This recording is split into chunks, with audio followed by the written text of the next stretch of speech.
Hey guys, welcome to another special episode of the podcast. Today we are going to be joined with a very special guest. It's going to be a fun time. Stick around and listen. We got Get your Chandler. forehands warmed up. Yeah, because this guy throws a ton of them.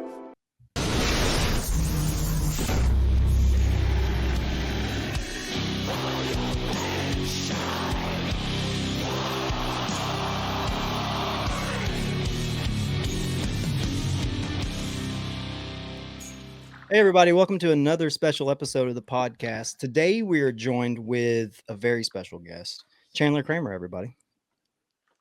Hello, guys. How's it going, Chandler? It's going pretty good. I've got my cream soda in hand, and we're ready to go. That's awesome. So before we get started into anything, go ahead and plug all your social media stuff and anything maybe you're getting into that you would like to promote. Your sponsors? Yeah, shit. Hold on. I got a whole... You're good. Can y'all still hear me by chance? Yes, absolutely. Thank God. Okay, let me go to my notes app real quick. So, Of course. current sponsors, I want to say a big shout out to AGL, Discology, Dropship, Raise Energy Abilene, Big Country Beef Jerky, Cardinal Disc Golf, Sick Customs Disc Dies, that's like almost a tongue twister, Drive Bags, The Disc Barn, and Good Dog Disc Golf, aka Team Groundbound. So I just want to plug all them in first and say shout out to all my sponsors. If you support me, go support them. They're awesome people. That's awesome. That's good. Did you read that off the side of a NASCAR? That's so many sponsors. I have a notes app. Like I can't. Yeah, that's I'll be smart. honest with you. I can't even keep up with all my sponsors sometimes. Like there's occasionally where I'll be looking down and I'm like, oh yeah, I do have them as a sponsor. And I'm like, that's fucking terrible that I forget they're a sponsor. But yeah. So but again, I believe that's all of them. In case I left anybody off, which I don't think I did. But again, shit, thank you to all my sponsors. That's all. That's all I'm gonna say. Shout out to the sponsors. Yeah, shout out sponsors. We'll do the boring question first. Sure. We know you got into disc golf around pre-COVID though, right? Like 2019, 2020-ish? It was pretty much at the beginning of 2020, and I would like to think that it was kind of before COVID like really hit. And then whenever COVID like started to really hit, I was like, it kind of sucked because like it went from I was able to experience a little bit of good things like because I want to say COVID probably hit like 2021 like fully hit or something, or at least I want to say it's what it felt like because I remember I played a couple of tournaments. Was it in 2020 or was it 2021? I'll have to look back, but I remember the first couple tournaments I played. It was like super awesome. There was no masks, no that bullshit. So like I remember, I think for my C tier or whatever, I showed up like the day of, or no, not the day of. I signed up like a day or two before the event, basically. But I kind of got what it was before COVID, and then COVID happened, and then I went through all that crap, and then now I'm on the outskirts, and it's kind of going back to a little bit what it was pre-COVID, where you can actually now sign up for some tournaments like if you want to, like the day or two before, or whenever when registration's close to ending. Yeah, you don't have to sit there on your phone on disc golf scene waiting for it to open in this hope you get a spot. Yeah, no, because like I remember like kind of fast forward. Granted, it's a little different, but fast forward to my first year on tour, I didn't have a tour card or anything like that, and I had like on my laptop, I had like 5 different pages pulled up for like the tier 1 or tier 2 registrations, and I had the registration information all filled out. So whenever it came around to like that on the minute or like as soon as it turned, I went and clicked submitted for each one so I could get in on the moment or get in like on that moment. And I remember that was how it was during COVID because like everyone was just ready to like sign up for every event possible. So yeah, I went through that crap. It was hard. For sure. I couldn't imagine that. Now that it's really slow. I mean, has it slowed down tremendously, like a lot? I would argue it hasn't slowed down. So it slowed down, but I don't think it slowed down to the point where it was previously because there were some of the tournaments I looked at, they still weren't even filled up. But I think some of the tournaments now where you can still get in, but they're basically going to be almost filled up entirely. The ones previously, there was a lot of spots that were still left open from what I saw. And then now there still are some spots, but there's like very few spots open. So it's like all the tournaments are still almost filling from what I've seen. Okay. And you played college at Texas A&M, right? Yep, I played college, Texas A&M for 1 year. They did not allow me to come back for the second year. Now, did you graduated in what 2021, 2020? I graduated in December of 2021. Yep. Okay, and the mechanical engineer. I'm just taking a shot in the dark. Electrical. Electrical. Okay. Yeah, it was a Wow. good guess though. That was a very good guess. Yep. Yeah, that's a great future I when you thought you decide did to put the disc down. I thought you did the research. I was like, wow, you're on a roll. You What? know a I was lot. about to be like, I thought he was about to be like, damn, he looked me up. Like, good shit. Well, I mean, A&M, agriculture and mechanical engineering schools. A&M's known for their agriculture and definitely with their engineering. They got a very high, a lot of people respect their engineering. So. Yeah. Did you come from a athletic background? Yeah, I played growing up. I pretty much played sports my entire life from like pretty much when I can remember. I played soccer when I was little, and I kind of transferred to baseball, and then I played tennis periodically throughout my life. I kind of make a joke and say that tennis runs in my family, quote unquote, because like I used to play with my grandpa on my mom's side. My mom played tennis. My sister played tennis. My uncle, at one point in time, was a registered pro. So it's kind of one of those things where, like, tennis, I like to say, runs in the family. And then in college, I played ultimate. I played basketball in my free time, sometimes with my friends. And then now I'm playing disc golf. So I've kind of been all over the place. Yeah, But I've played sports my entire life. seems like a pretty good transfer from tennis to disc golf as far as forehand, right? There's a lot. Yeah, I feel like I hit every single sport that could possibly help the forehand. I hit Forehand. baseball, even though I didn't throw sidearm. I played baseball, played tennis, I played ultimate, like Yeah. trifecta going on right there. Wow. Did you as far as like the college disc golf, how is it structured? Is it like teams? Is it doubles as far as competition? Yeah, so my year was a little bit different because I know that it was the first year coming off of all the COVID stuff. So I think nowadays for college, you have to when you go to these tournaments that are collegiate qualifiers, I believe you have to qualify and get a bid for Division One or Division Two, whatever the case may be. The year that I went and the year that we did it was they were coming back because we apparently didn't have a program for a few years. It kind of disbanded because the previous people that were there had all graduated, and someone decided they wanted to get a team together. And the way it worked was they didn't have any qualifying events. Instead, they just said, "Here's college nationals. Sign up and good luck." So Wow. they were allowing anybody to sign up. I think you could sign up for as many teams as you wanted for like Division One, Division Two, whatever the case it was. So I think we had two teams that we fielded for Division One, and then I don't think we had anybody for Division Two, or maybe something like that, or maybe I think what it was is everybody started in Division One, and then based on like the first round, you got moved down to Division Two. I think Okay. that's what it might have was. Nowadays, it's a lot different because you go to, like I said, events, you qualify, and then your team can, I think, get a Division One bid or Division Two bid, depending on how you place. Okay. It's pretty competitive. A lot of shit talking. Does it correlate like the same as other sports? I know whenever I played, it was very competitive because I think there was at the time. I know I wasn't 1,000 rated, but I believe there was at least a few thousand rated players that were in the field at the time. Like if I'm not mistaken, so I wasn't 1,000 rated at the time. I was kind of like in the process of getting there, but it was a very competitive field, and I think nowadays it still is pretty competitive. So Yeah. it's always a fun time, and it's one of those things where if you get the chance to watch coverage, I'd highly recommend it because usually the coverage is always really good about that with that event. That's something I'm definitely want to try to do more this year. And that's another question. Do you think if they tried to promote the college disc golf a little bit more, do you think that would help grow the sport? I mean, like, it seems like, you know how passionate people, I mean, you went to Texas A&M, so you know the passion for college sports. Oh yeah. I mean, yeah. Oh yeah. Do you There's a bunch think of that would? diehard Aggies that are delusional about how good our football team is every year. I say that in the nicest way possible. Like I want our team to do well, but I'm also realistic and I know how bad we are sometimes. So Sure. We're in East Tennessee, so We know delusion. Yeah, we know delusional football fans. Yeah. So, y'all get it. Y'all get it. Yeah. I honestly think that if they promoted it a little bit more, I think it would probably grow because there are plenty of players, or whether it be casual or maybe like people that follow the professional scene, that they went to college. So if they can see their college team playing, they want to root them on and stuff like that too. I think it could help grow. It's like any other sport, really. I think if you have a team based or like college based thing, I think promoting it would be pretty good. I think it could help grow a little bit, and I think that scene could actually grow in general from that. Like if it gets the exposure, I think it'll grow naturally because it's very entertaining to watch. Yeah. Yeah, it's definitely gotten bigger, the college scene, just within the last year or two. I know we talked to Melton about it a little bit.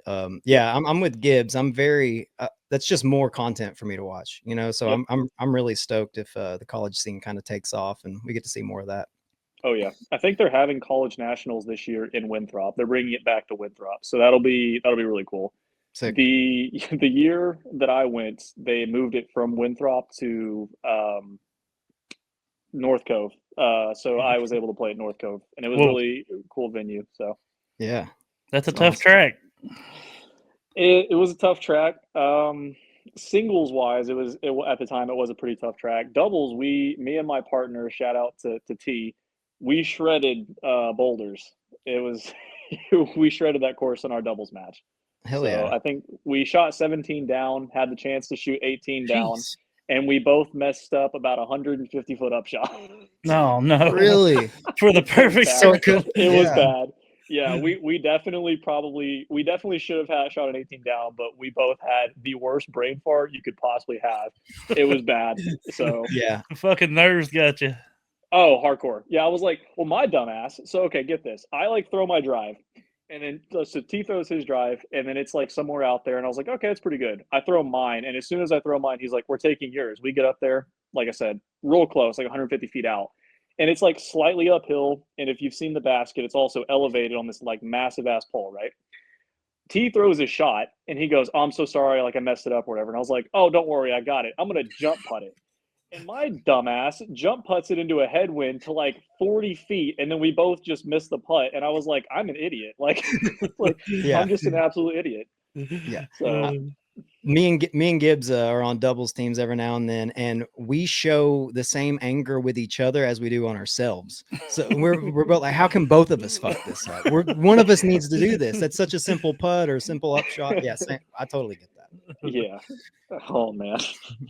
You went pretty much from college to on tour.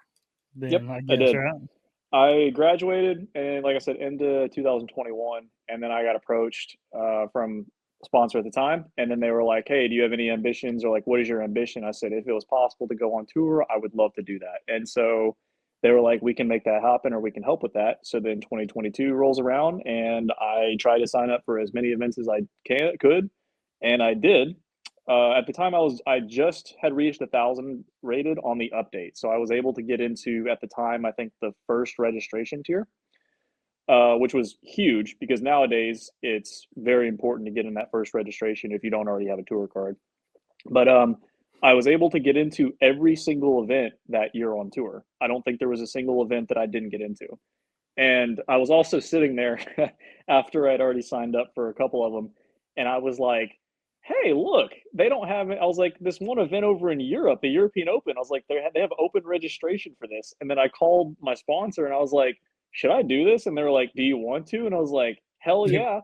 So I signed up and I was like, I don't even know if I can sign up for this. And so when I signed up and it was like, yeah, congrats, you're signed up. I was like, well, that's probably wrong. I was like, I don't think I was allowed to fucking do that, but here we are. Yeah. Because I know that was an event that previously you had to qualify for. And turns out I got a little bit lucky with that one because they were coming off of COVID as well. So since they didn't have any qualifiers from the previous year, they sent out their invites to who it was that they were going to send to. And then they just did open registration. So I got lucky. That's awesome. Yeah. And then after that, we know who Chandler Kramer is. Yeah. Yeah. That definitely helped get my name out there for sure. Absolutely. So the first... Let me hit this. We'll put a pin in that for sure. You said the sponsor called you and asked you if you were interested in what you were wanting, what your plans were. Yeah, so at the time, one of the players, I think it was maybe one of their only sponsored players. I had played a tournament against him, and then I had almost come close to either tying him or beating him or whatever. And he apparently went back to the sponsors that were at that tournament, like at their booth or whatever. And he was like, holy crap. He was like, I almost, like, that was like, I got to run for my money kind of thing. And they were like, well, who was it? And then he told them who I was. And then they called me about maybe a week later and they're like, hey, he told us about you. Like, you want to be like maybe sponsored by us or whatever. So I started talking to him about that. And that's where it kind of went from there. Sorry, I didn't mean to interrupt. Oh no, you're good. It's like, is that normal, or do you, when it comes to finding sponsors or whatever, do they normally contact you, or do you, is it something maybe you use and you're like, hell, I love your fucking product, and Well, you call them, or well, I've had very few sponsors reach out to me, which is something that, if, in my opinion, if you're going to reach out to me, it truly shows interest. Whether or not if you, so this is what I mean. So if a company wants you, or they say they want you, but they don't reach out first, to me, in my opinion, they're maybe not really showing that much dedication. That's just a personal thing. But also at the same time, they also need to know if somebody's looking or somebody's interested. So it's kind of like a two-way street. So a lot of times I've been the one to reach out, but I do appreciate that if a company is interested, I would love it if they reached out. In fact, I've had some of the sponsors, well, I think literally the two sponsors that I've been with. So I was with Lone Star for 2 years.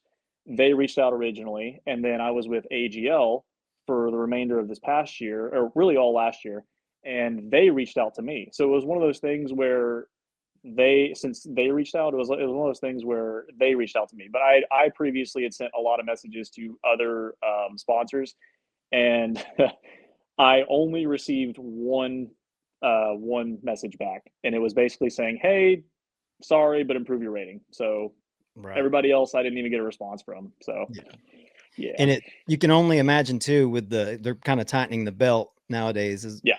with the with the downtick in sales and stuff. So I'd say that also obviously plays a factor into it. yeah. Let's jump back over to True. Euro. Was that your first time abroad? Like, have you Yeah. traveled much? Was it really? Yeah, it was the first time I ever left the country.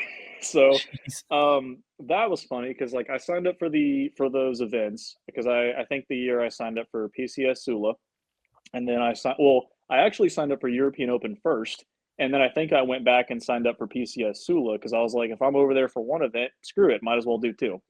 So I got my passport, did everything I needed to do, and I went over there for the first time ever. And I, when I went over there so Norway was first. When I went over there, I forgot to call my bank and get clarification that I was using my card in a different country. Oh no. So the rental car that I was going to be using, I tried to pay for it and it got declined.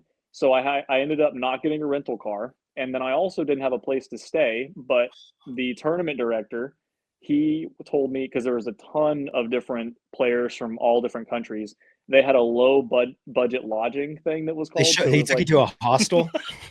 kind of. They had like a couple. Well, kind of. So there was two different courses for that first year. So the first course, I stayed on the course with like about 7 or 8 other players. It was super fun. I like it really was. And then whenever we went over to the other course for the 2 days or whatever, I stayed less than a mile down the road with like probably 20 to 30 other players. And again, it was super fun. Yeah, No, sounds no. rad. Yeah, it was actually a lot of fun. And I think for the entire week, because they called it low budget lodging, I think for the entire week it was like $100 Oh or shit. something like that. Yeah, it was Wow. super cheap. Yeah. The hospitality that they had over there and still over there is incredible. So I think I said thank you to them originally, but in case they see this again, I want to say thank you again for everything that happened, because that was my first time out of the country, and with everything that went wrong, I had a great time. So Do you prefer like the more European style courses, or the big bomber long, let's say, our courses? I mean, yeah, I know we have some too, but I think you know what I mean. yeah, I do. I know what you mean. It's kind of tough to say because I wouldn't necessarily say I do like, so I like the Beast, the course that they have in Nokia, the Beast. I really love that course. The Monster at Tampere Disc Golf Center, Mm-hmm. personally, I think it's a good course, but it's just not my favorite. That's where I stand on that. And I think that maybe I'm wrong, but I think that some of the holes are very much one-shot holes where you have to throw this. This is the only, like, there's no, you can throw a backhand, you can throw forehand, you can throw a roller. I genuinely believe there's a couple of holes on that course where you can only throw this if you want to get to the pin. Fan of holes like that, and that includes, for the record, I'm going on record here, that includes holes that like forehand get there. I don't really like that either. If it's a one-shot hole, I'm not the biggest fan of that because you need to have some kind of diversity because it's funner to see somebody to go. It's cool and it's fun to see somebody go like backhand roller or big forehand or tomahawk or there's multiple ways to play the hole. So when you limit it to one shot, it kind of sucks a little bit. Yeah, no creativity. Well, there's no creativity in it either, No player do it unless they can't do it, and in which case they try and make it work. I know that I'm one of those players because I'm all forehand. And another good example would be like Jake Wolf or something like that. So we forced to make it work, but realistically, we kind of know going in that it's not going to work. But then again, I mean, they have to design some of the holes for, I don't know, 90 is what they're going to be doing. So I get it, but it kind of sucks if it's a one. Sure, yeah. You and do you play with Jake Wolf often? Have you guys ever played doubles? That'd be a great doubles team. I want to play more with Jake this year, but we did a couple practice rounds last year. We did it was actually one of the funnest practice rounds I played, but we played Glendoveer East and we filmed a bunch of stuff. I love Jake, and seeing some of his shots is wild. Even though I know what he's probably going to do, I'm like, I don't know how you do that. Like, I get it, but like, I don't get it at the same time. Hopefully I can play more rounds with him this year, but yeah. He's part of that question. I'm sorry, I forgot. I kind of like lost my train of thought because I was thinking about one of the moments we played at Glendoveer. I think I just asked if you guys have ever played doubles, and I think that's it. Yeah, what else was it? I don't know. I was just wanting to ask you a question about Jake Wolf because you guys he's interesting styles. He has the hots for Jake Wolf. Don't let him fucking lie. Have the hots for We've never played doubles, but I know that I think it's hole 5 at Glendoveer East, that big ass downhill par 4. It's like 900 and something feet or whatever. We decided to have a distance comp, and he wrecked me on that. He beat the shit out of me on distance. So yeah. I mean, never played doubles. Never played a doubles tournament. Well, you got to get it. That's good content for next year. You and Jake Wolf doubles somewhere. Talked to James Conrad and Isaac both about doing a doubles round where all backhand, all forehand. And just see what we can shoot. I bet it'd be entertaining to watch. Oh, that'd be great. Oh, dude, you would scratch the itch of a lot of disc golf. Like, everyone wants to see that. The fans would love that. It was thrown at me from Alden on one of the comments he left on like one of the I have on YouTube so far was, I'll do you do an all backhand round versus him throwing all forehands. And I was like, all right. I was like, that would be painful to watch, but sure. Who would win? Is bad. It's like serviceable, but there's no way I can reach some of the holes with my backhand. Yeah, I only saw you throw one backhand at what was it? That video that Alden posted. Yeah. I forget where that was. But anyways. That Silas made where we were at Jonesboro and Conrad threw a forehand. Yeah. Silas made that one. That was funny. It is. I will say my backhand, like I said, it's serviceable. It just can't reach some of the holes. So this first event of the year at Charlotte Brazos, and I threw one backhand all weekend on that hole. So like I can, if I need to, I can pull it out, but like I just really don't want to pull it out. Do you care to say how far you throw backhand? 350.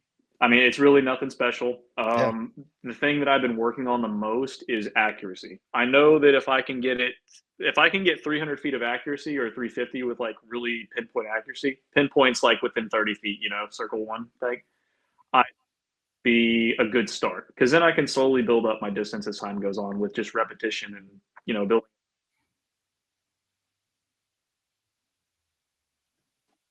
Hold on a second. I kind of lost you there. McCoy, is that on our end? Boop. Maybe an AirPod died. All right, now maybe you can hear me better. Good deal. Yeah, we good. I hate my AirPods. You're good, buddy. Do you remember what? AirPods. Do you remember what you said the last little bit? So I was saying that on a good day, I think I can get 350. I am mainly just working on accuracy. So if I can, spot up, and I say spot up, being within like 30 feet, circle one type thing, from 300 to 350. I think that's a good start. And then over time, I'm hoping I can just get a little more distance by just repeating like the motion and working and building up those muscles just through that repetition. Yeah. Do you have like an off-season workout program? I mean, what do you do? What do you do during the off season? I know you've been playing a lot this year, but yeah, in the off season, I typically like to go harder in the gym, and whether it be lift weights, band exercises, cardio, just like I typically go to the gym at least, I want to say 3 to 4 times a week, probably even more than that realistically. I make it a point to try and run about a mile every day. That's like the goal. Yeah. The only thing I need to do now is just eat more. I think I'm probably like starting to lose weight, which is probably a bad thing because I don't even weigh that much as it is. You somehow generate a ton of power forehand. Yeah, so. Thank you. I'm pretty sure I just probably have enough power just because I've been doing this. I've repeated that motion so much because like when I was back in college, when I was first playing and really starting to like take this seriously, man, I was playing 3 or 4 rounds a day. Like forehand only, just ripping shots. It was a lot on my arm, but I think that's probably why my distance probably like jumped up so quick is because I just kept playing and playing and playing. And so that muscle just built up like that. Yeah. Is there any special strength and conditioning you do for, I guess, to keep the forehand whip strong? You know, like maybe work with Seth Munsey. Is it Seth Munsey from Disc Golf Strong? Yeah, I haven't worked with Seth a whole lot. I would love to if he ever, I like Seth. I love Seth to death. If he ever wants to work on stuff, I'll happily do it with him. I know that right now I'm focusing on band exercises, and that's mainly for the shoulder. That's like mainly what I'm going for. I haven't ever really had any elbow pain, and I usually mainly just the reps I do are it's lighter weight stuff, so it's not like overdoing anything. I don't want to accidentally hurt myself. There occasionally I will lift a little bit of heavier stuff, but it's not anything that's like could cause strain by accident. Yeah. And I wouldn't say there's any kind of specific exercises. A lot of it, some of it is because like I said, the band exercises are specific to shoulders, but some of the weightlifting and stuff is just specific to just muscle growth specifically and around certain areas, I guess. So nothing specific in my opinion. Yeah, that's the reason I asked too, because like bring me to my next question. Do you think there's too many pro tour events? Like especially someone who's only throwing forehands. Like I know we've heard Eagle say, a few different people say that it's a little too much on the body. I was just do you think there's too many events, or do you not have an issue? You just go out there and throw? I honestly don't mind the number of the events. I think what bothers me is that some of the events, the courses, in my opinion, are too long, or they have more strain on the body than some of the other events do. For example, I know it's been a big talked about event because I know some of the pros have mentioned it a lot. I don't like deglow. I've never liked deglow. It's too much strain on the body. I am throwing, and I know that you can say, like, oh, okay, it's a distance thing. If that's the case, then that's fine. But I'm not the only one out there ripping shots on every hole as hard as I possibly can. Everyone's doing it. And I know that a lot of people just don't like doing that because, again, you can get hurt doing that. And I know with one of the things that like I said, it's a lot of strain on the body. This is the only event now because they took Jonesboro, they took DDO off. This is the only event on tour that after I play a practice round, my arm is genuinely sore and like borderline hurting. And I'm like, I don't like that. So I usually have no problems like on any of the events we play, like even some of the longer courses. Cause I know that Tempere course, the Monster, that's a pretty long course out there. Yeah. Even then, I still don't have any problems like pain wise whenever I play around there. But like if I go to deglow, it's just aggressively hurting, and I'm just like, I can't, like, I hate that course. I will openly say that. I do not mind people hearing that. I fucking hate that course. Like, but I know I'm not the only one that has that opinion either. No, I've heard other people say that it's their least favorites. It's in theory, it's like cool to look at and stuff like that because I know all the crazy elevation changes. It's cool to watch. Yeah, it's cool to watch somebody shoot 18 down at, right? Like it's cool to see something cool happen at. But aside from just watching good disc golf, I'm with you. It's not the funnest. No, personally. I was told that like, so because I went back and watched some of the old Jomez videos from like 2019, 2018, probably around that time, like some of the, like what I would call like the OG Jomez videos, right? When they were going and filming. I remember the old Deaglo layout, and some of the people that were on tour still, they said that the old Deaglo layout was so much better than it is now. Like they enjoyed it a lot more. So it's one of those things where I probably just didn't get to play the course in its peak. Who knows? Maybe some people think it's in its peak now, but I think it just needs to be modified slightly. Maybe there used to be less hills. Fucking, I don't know, man. There's something to happen though. Is it what's your favorite course on tour? It's kind of hard to say. I'm glad that they put it back on tour. I really like Cascade. That's a good one. Same with Kansas City Wide Open, Bad Rock this year. Yeah, those two courses are great. I really like those courses. They're super cool. It's a lot of like pick whatever you want to throw. It can be a forehand, it can be a backhand, it can be whatever, and it'll work. It's but it's a fun course. It's technical. Those two are good. Waco's got a special place in my heart. It's my home course. I also really like Idlewild, despite the fact that every year that course seems to kick my ass. So. And it's funny because that's one of the more, I would say, like lefty-friendly courses on tour. So, but I think if I had to choose like one event or one course on tour that is my favorite, it's the Beast in Nokia. I really love that course. Awesome. It's a European course. Yep. Yeah. Wow. Shots fired. The American courses. American disc golf's got to step it up. I'm also biased though, because like I said, I performed well there, and I love that course. So it's just like it's a personal favorite for me. Just me. Understand. I had a question I was wanting to ask. If you could tell us, is it common for pros to wipe the stamps off their discs and throw them? Like throw somebody that's not manufactured by their sponsor. I should have worded that. I don't know. I've never done anything like that. I wish I probably should, but no, like no, I'm kidding. I've never done anything like that. I don't know if I've seen anything like that. Maybe I have, and I just haven't noticed. But to my knowledge, that's not a common thing.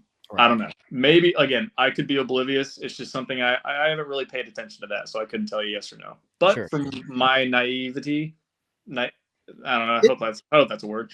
It is on the show. Wonderful. To my knowledge, I think that's not a common practice. But again, I could be oblivious. So yeah, I was just wanting to know if that was happening more often. They're pulling the wool over our eyes, and but I did. Yeah. Not that I know. I didn't know if you tried to slide that boss in there while you were throwing Lone Star, and they're like, "Wait a second, Lone Star don't make tie-dye discs."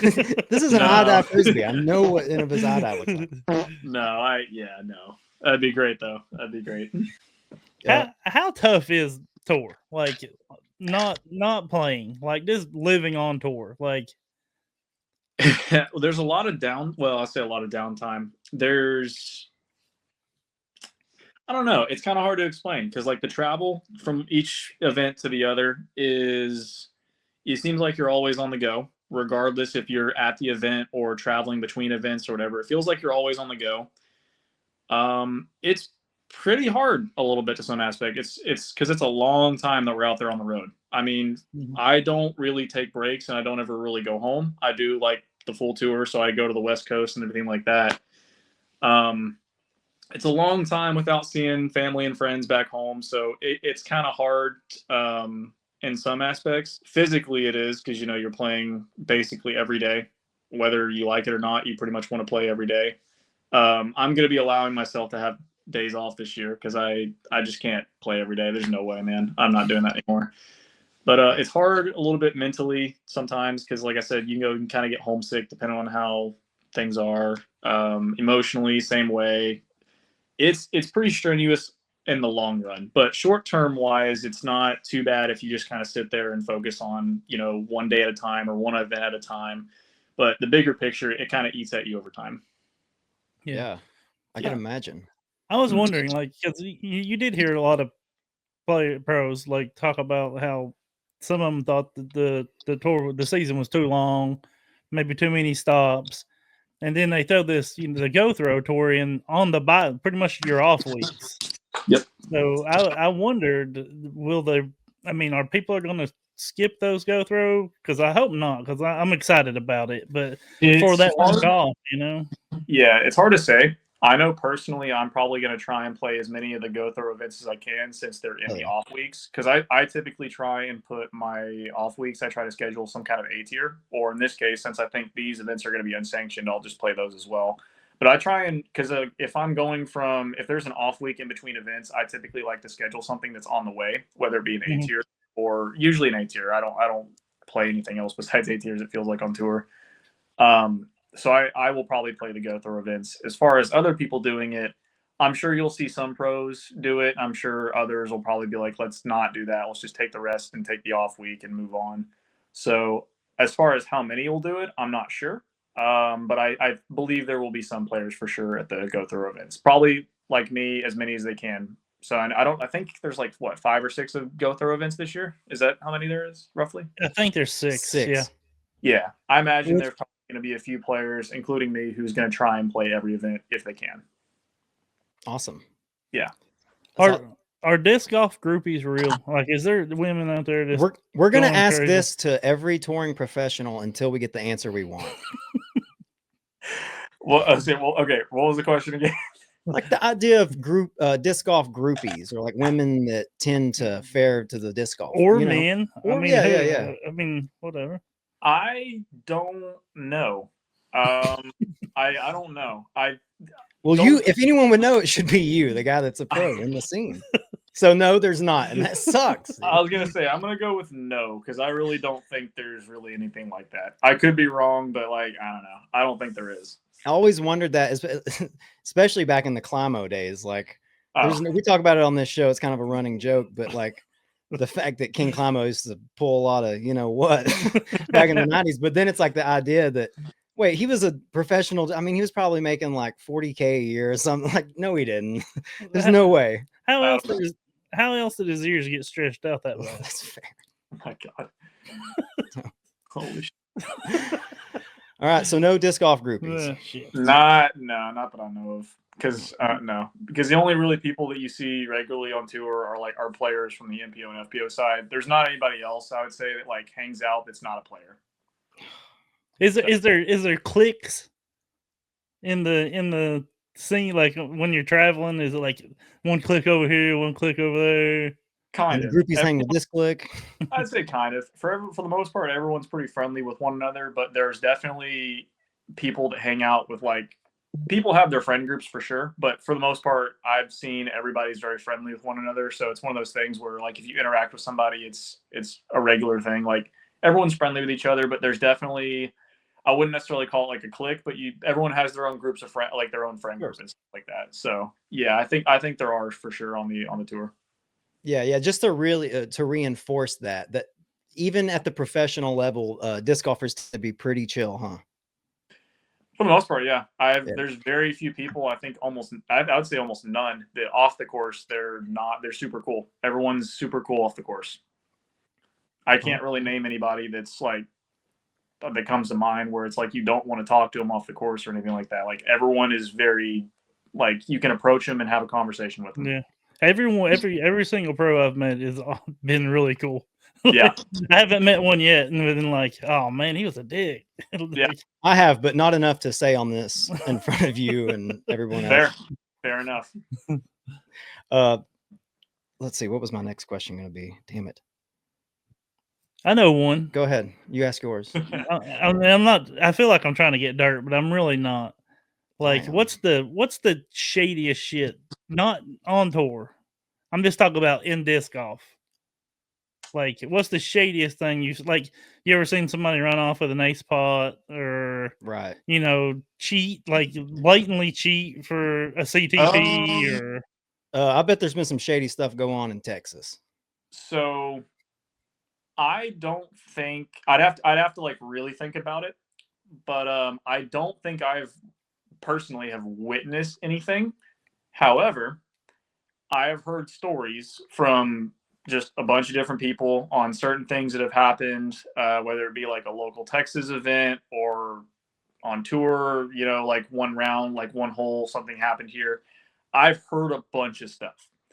And it's one of those things where usually it's people trying to take advantage of a rule or something like that, or trying to get, basically taking advantage of the rule by the benefit of the doubt goes to the player type of thing. Right. And By the way, I've I also would do heard that. about some pencil whipping type shit, but like, I don't know. I've heard like little things here and there, but I've never personally witnessed anything. So I can't say, or like, I'm not going to sit here and be like, this is what happened. Like, I couldn't tell you. I hear a bunch of shit though. Yeah. We get it. You're cool. Wink, wink. You ain't gonna rat out your boys. This guy.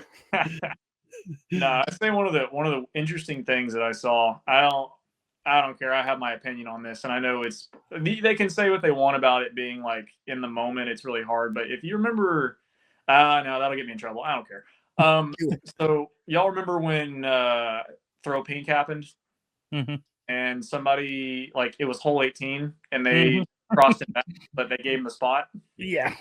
In my opinion, that was some shady shit. I know it was unintentional because, it's hard to, in the moment, to see it, but like, as somebody who has thrown out of bounds in that exact same spot and never crossed, you would know as a player if you never crossed. And so the fact that and I know it's not your decision technically because it's a card decision, but I think it should say something that, like, hey, if you went out of bounds or something like that and you kind of know you did and you just don't say anything, I would at least be the person to vocalize and be like, I personally think I want to bounce here. I think that happened. Or hey, be a little bit vocal, even if it's the other side where you're like, hey, I think it was in. What do you think? I don't know. Maybe they did. I'll have to go back and watch the coverage or whatever. But I remember seeing that throw and I was like, I didn't like that call. That's a personal thing. Because I've thrown out of bounds, and I remember that as soon as I threw it, I was like, I know that's not in bounds. It never crossed. So I just didn't like the fact that they gave the benefit of the player thing right there, because they also typically have a spotter that is right on top of it, or for the most part. And something happened previously at USDGC this past year, a card I was watching, where the player did the same thing. They never crossed. We get up there. The card asked the spotter, who was standing basically right on top of the line, and said, hey, they're like, hey, do you think it crossed? And the spotter just goes, yeah, it never crossed. And then they gave the benefit of the player anyway. They gave it to the player anyway. And I'm like, look, I get the whole sportsmanlike, like you want to be nice kind of thing, but like, guys, you sometimes just got to call it how it is, regardless if it's going to hurt somebody's feelings. It definitely didn't cross on the one you're talking about. Yeah. They replayed it, and I remember the commentators were trying to be like, oh, it was really close or like something, and I'm like, no, the fuck it wasn't. Like, you're sitting here trying to be too nice. Just call it how it is, say it's out, whatever. And like, for the record, when it happened last year at USDGC, or this past year at USDGC, the person I was watching was one of my really good friends, and he looked at me, and I'm not on the card playing, so I can't say anything. I have no say so. And he looks at me and goes, well, I crossed in bounds, right? And I looked him dead in the eyes and I shook my head. I go, no, you didn't. And he just goes, oh. And I was like, yeah. And then we get up there. One of his card mates was like, I swear you crossed. And I was like, I swear you did not see it. Like, but I agree with you 100%, but you are coming off as that guy on the card where you're like, watch Chandler. That motherfucker is a rules Nazi. Definitely not. If anything, I'm trying to like give the benefit of the player, but it's one of those things where I haven't been on too many cards where I've been in a situation like that, so it's hard for me to judge. But there were a couple times where I've had spotting issues where people would be like, we think we went out up here, and then the whole card would be like, I don't think you were even about 100 feet of that. You were way back here, kind of thing. And then the player would get mad, and it's like, people are afraid of confrontation because it'll make the rest of the card, like the energy around the card, it can easily kill any kind of good energy provide, and no one wants to deal with that, which I think sucks and says a lot about the current state. But I think we do need to enforce rules a little bit more. Yeah, there's definitely a faction of professionals that have voiced their opinion about how they don't think it should be kind of self marshaled. Yeah. I like the idea. Because of that, in theory, it's a good idea, but this goes for me as well. Like, if I ever do anything like this coming year, like if I get a spot or like if I, get a call that's against me, like, it is what it is. I think people need to start enforcing that a little bit more. And I think people that are afraid of confrontation just kind of need to maybe get over it. If it's going to ruin the vibe of the card, whatever, just kind of get over it. It's part of the rules at this point. And so Absolutely. I know that I feel like I've seen it a few times on coverage, and it kind of just annoys me at how nice they are. Like, I get you don't want to ruin anything, but like just it's the rules. Just play it. Like, that's kind of, I don't know. That's just my opinion. I don't know. Yeah. Well, speaking of rules, what do you think about them moving the, I guess, C1 to 66 or 20 meters? Are they actually officially moving that? Well, no, I mean, it's not official. Yeah, so I know a lot of people were like, that's stupid. Like, why move it that far back? I originally thought that they were just going to move it to, I thought they could meet it in the middle and go like 45 feet. Yeah. Just like in between, and then call it there. And I feel like that wouldn't be necessarily a bad idea. I mean, will slammers putt 66 foot? Yeah. Oh, yeah, they'll putt. Especially the ones I got where they're all beat in and stuff. Yeah, they'll putt for sure. So. That's awesome. Never known anyone to putt with the slammer. Well, it's honestly got a little more glide than it looks. But then it also have a very spin putt, so I can just kind of zip it in there and it's good. You don't need a ton of glide, do you? I really don't. If anything, sometimes I need less glide so that shit just dies out of the air and doesn't go too far when I miss. Because don't get me wrong, I'll airball the shit out of one. I'm not afraid. And they go with a spin putt. Oh yeah.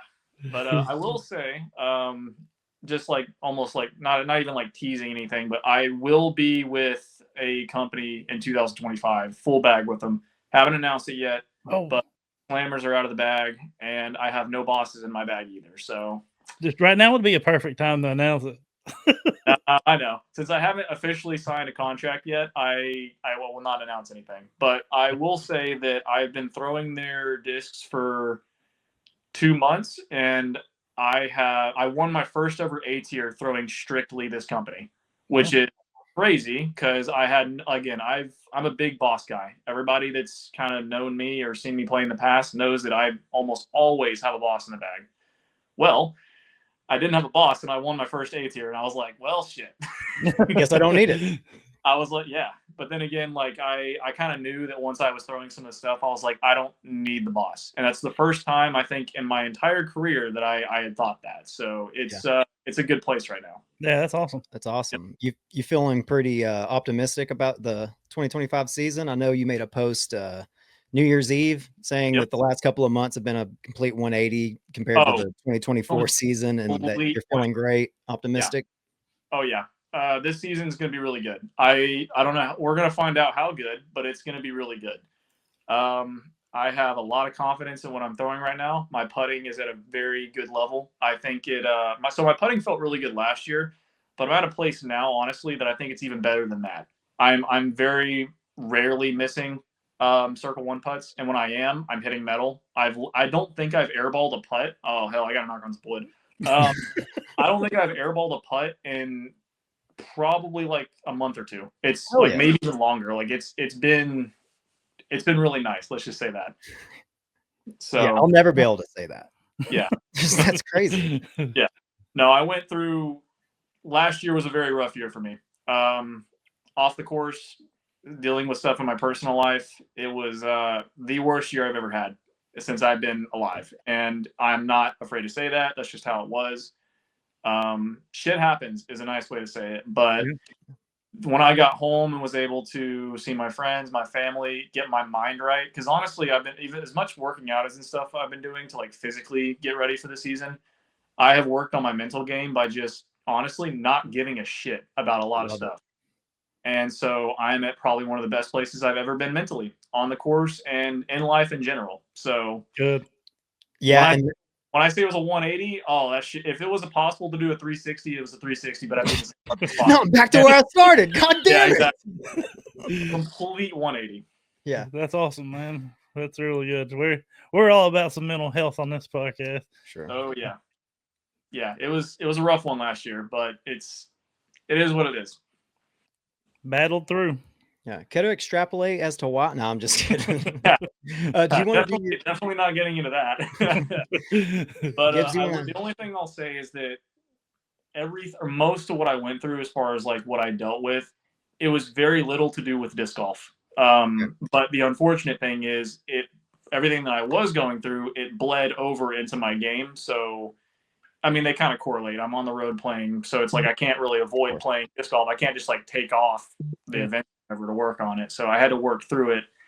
And I want to say I did an okay job. I think I played some good disc golf in there a little bit. But yeah, most of everything that I was dealing with was almost indirect, like not even directly correlated to disc golf and being on the course, even though it did translate into my game a little bit. So. Yeah, absolutely. Of course. And you said that your life's gotten better on a better track, and it's definitely showed in your disc golf game now. So fucking stoked for you next season. Thank you. I'm truly excited for the season. I think it's going to be a great year. I want to hear that about the Pro Tour. You know, I want to hear that about disc golf. Yep. Everything's fine. I'm stoked. Yeah. We're going into it.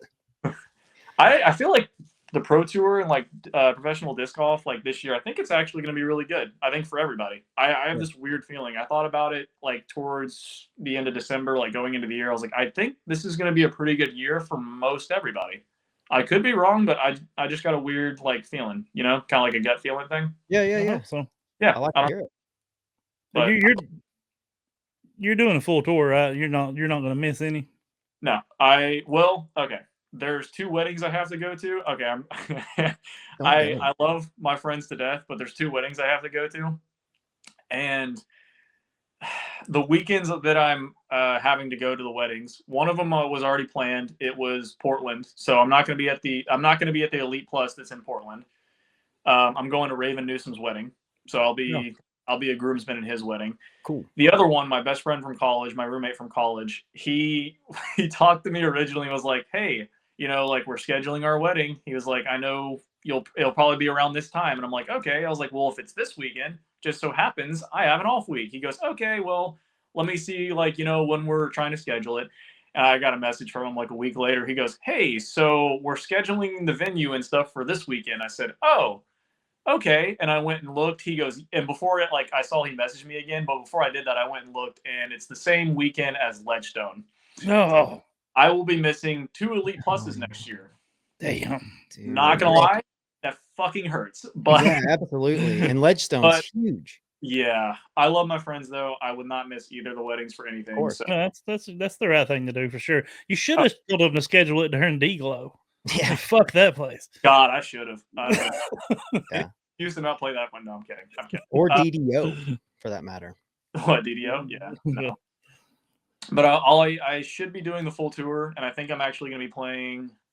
Well, I'm going to miss some of the European events because they decided to go US, Europe, which if you're going to do that shit, just schedule. I don't know what the conflict was. Just schedule them all in a row so people can participate in them. I noticed that. It's weird. You can't do. Who's going to do that? Like, I know for a fact they probably got their reasons. I know they do. Like whatever the scheduling issue is or whatever the reason for it, I know they got a reason for it. But I'm just annoyed because I would have loved to play Confrontation and Ale because those 2 courses, I've heard about those for at least two years now. And I've heard nothing but positive things about Ale. And I know Confrontation is basically legendary because there's multiple coverage of that event, like multiple years of coverage of that event. So I wish I could play them. I don't think I'll be able to get there. Yeah. We're gonna run you through our. We always finish with the same 5 questions. Okay. We're gonna run you through them, then we'll let you plug again. And we'll get you out of here. We won't keep you too long. Sure. First one is, what's the worst disc that you've ever thrown, like for your game? Like, what was the most useless disc you've ever thrown? Oh shit. I gotta think. Hold on. There's. Let me come back to that one because there's been a lot of ones that I've thrown where I'm like, this is just ass. Let me come back to that one. That's fine. Okay. Well, this one will be easier. What's your favorite basket and your least favorite basket? Favorite basket. That's kind of tough.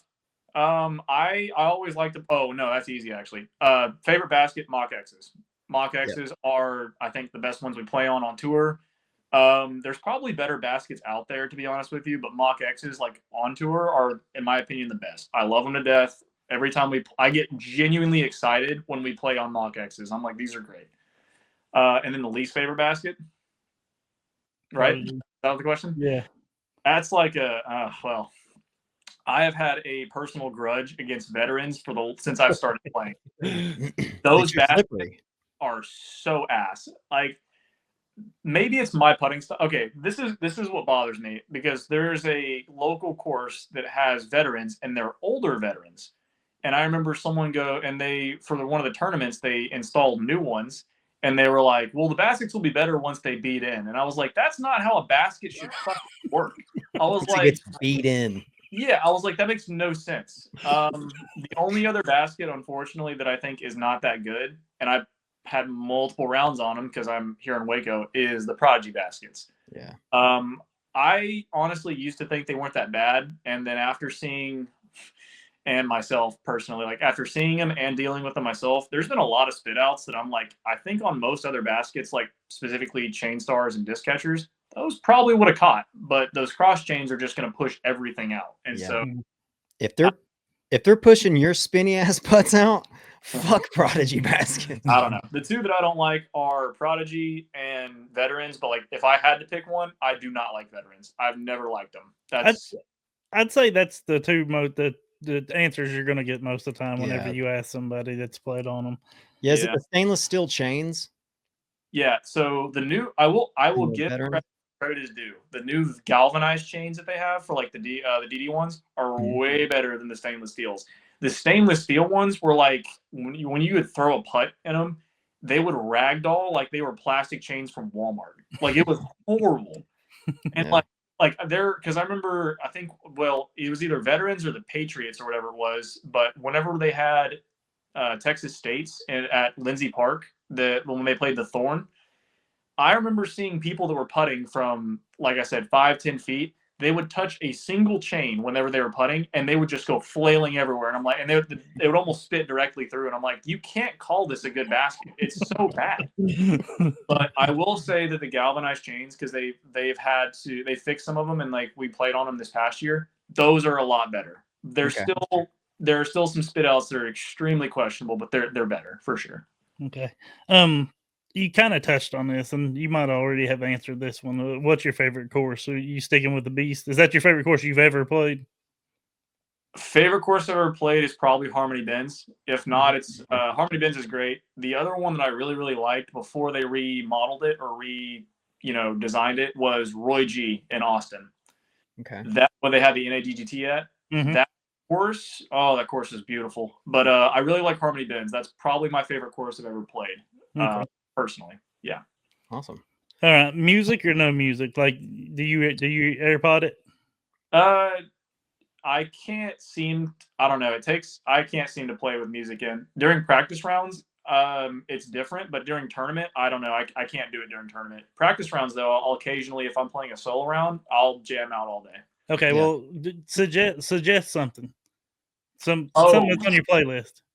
Right now, I'm listening to an album called "The Crucible of Life" from the Home Team. They're kind of like I don't know. I really don't know what to categorize them at, but I think they're categorized as rock. Okay. I think I've been on a pretty big rock kick, so I listen to them. I listen to a group, or it's actually a guy called The Intervals. There's no lyrics. It's just straight like guitar. I would highly recommend it. It's super cool. And then I also like Bad Wolves. I love that group. So I think Chris Kane's vocals are sick. Okay. And then on the other aspect, if I'm listening to anything else, it's probably gonna be rap, and it'll probably be like NF and Joyner Lucas. So okay, nice. Yeah, that's my dude. I like Joyner Lucas. Yeah. I like Joyner a lot. Yeah, to me he might be the most like underrated rapper out right now. He is. I think his album ADHD is phenomenal all the way through.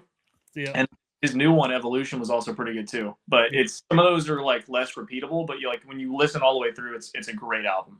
Yeah. Yep. Okay, let's go back. Before we get to the last one, let's go back to the worst disc or the most useless disc.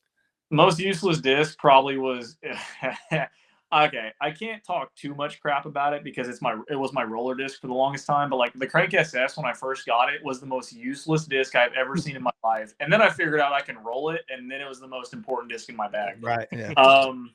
Useless. I would probably say like a Monarch. Or actually, no. It was probably. What is that one? There's like it's supposed to be like an overstable, some overstable like mid. I can't remember the name of it, But like I threw it one time and it flipped over, and I was like, "This is just a piece of crap, man." Is it a doomsday disc? Yeah, realistically for me, like probably the most useless disc I'll ever throw if I've ever touched one is a Rollo. I have no use for that thing, man. Right. Even it doesn't even make my backhand look good. It turns over on my backhand. Yeah. You mean it doesn't suit a torquey forehand shot? The Rollo? No, crazy enough. No, it's crazy. Yeah, I don't know. For me, the Rollo is probably the most useless disc I'll ever throw or touch. Right. Before you get to the last one, what color hair are you going into 2025 with? Yeah, that's it. I haven't officially pinpointed a color, but I have like 2 in my mind, and one of them is silver. I like the idea of doing like silver hair. X-Men. Yeah, I occasionally watch anime, and some of the characters I've always seen from like Hunter x Hunter or Seven Deadly Sins, some of my favorite characters got silver hair, so I'm like, that'd be. If not, I might do like pink or red. I like it. Yeah, it's great marketing, man. I love it because people know you by that, and I mean, you are a product. I hate to say it, but you are a product. You know, it's the truth. Yeah, got to sell yourself. I get it. No, it's the truth. I mean, that's part of the reason I did it was so people could recognize me easier. I mean, my form was a little whack compared to other people, but like, yeah, if you saw me on my form alone, you'd probably be like, okay, that's probably Chandler. But like to be more distinguished immediately, if you just saw me with colored hair, they're like, okay, it's Chandler. Yeah, most definitely. All right, the last thing we call it just the tip, and we just want a tip. It doesn't even have to be disc golf. Okay. It can be relationship, mental. I mean, just whatever you think you could help our listeners with. If you want a life tip, do what makes you happy. There you go. Do what makes you happy. For disc golf, when it comes to if you want a disc golf tip for forehands, don't try as hard. If you muscle up, you can hurt yourself a lot more. Stay smooth, and eventually, if you repeat the motion enough, you'll get distance on its own. Hell yeah, that's great. That's great advice. Thank you. Run through them sponsors and plug your YouTube. I know you're starting to post more stuff on YouTube. And stuff, so. Yeah, I'll run through the sponsors again real quick. So big shout out to AGL, Discology, Dropship, Raised Energy Abilene, Big Country Beef Jerky, Cardinal Disc Golf, Sick Custom Disc Dies, Drive Bags, Disc Barn, and Team Groundbound, aka Good Dog Disc Golf. And then I believe my YouTube channel is the Forehand Man or something like that. There's 2 videos up there. They're basically shit posts, so have fun looking at those if you ever want to watch those. But more videos will be coming out soon. There's a couple videos I need to edit. One of them is actually me playing the entire back 9 of the Beast, or like the course back 9, like only the woods, backhand only. And that was an absolute shit show. So enjoy that one. I want to watch this. Yeah, that was awful. Oh God. Check out my YouTube, and then social media. I'm on Instagram. It's like C Kramer with like a few underscores, and then if you want to follow me on Facebook or add me on Facebook, I think I got something like that too. So it's my name, Chandler Kramer. Yeah, go support the man. Oh, and follow me on X. I occasionally tweet stupid shit. So I don't even know what that is. I think it's like CBK518, which is my name and my birthday. So yeah, it is. That's what it is. Yep. Fucking creep. No, man. Thanks for coming on the show. We appreciate it, man. Yeah. Cool, dude. Yeah, thank y'all for having me. Hey, check back in on us during the season. Yeah, absolutely. I feel like this was a bit overdue because I remember y'all talked to me a while ago about this, and I was like, "Yeah, we can do that." And then I just like forgot to message y'all back, and I'm like, "Wow, I'm a dick." Like, oh no, we didn't take it as that. No, not at all. We just figured you didn't want to come on. But thank you guys for having me on. This was a blast. Yeah, course, man. Well, good luck next season. Thank you. I appreciate it.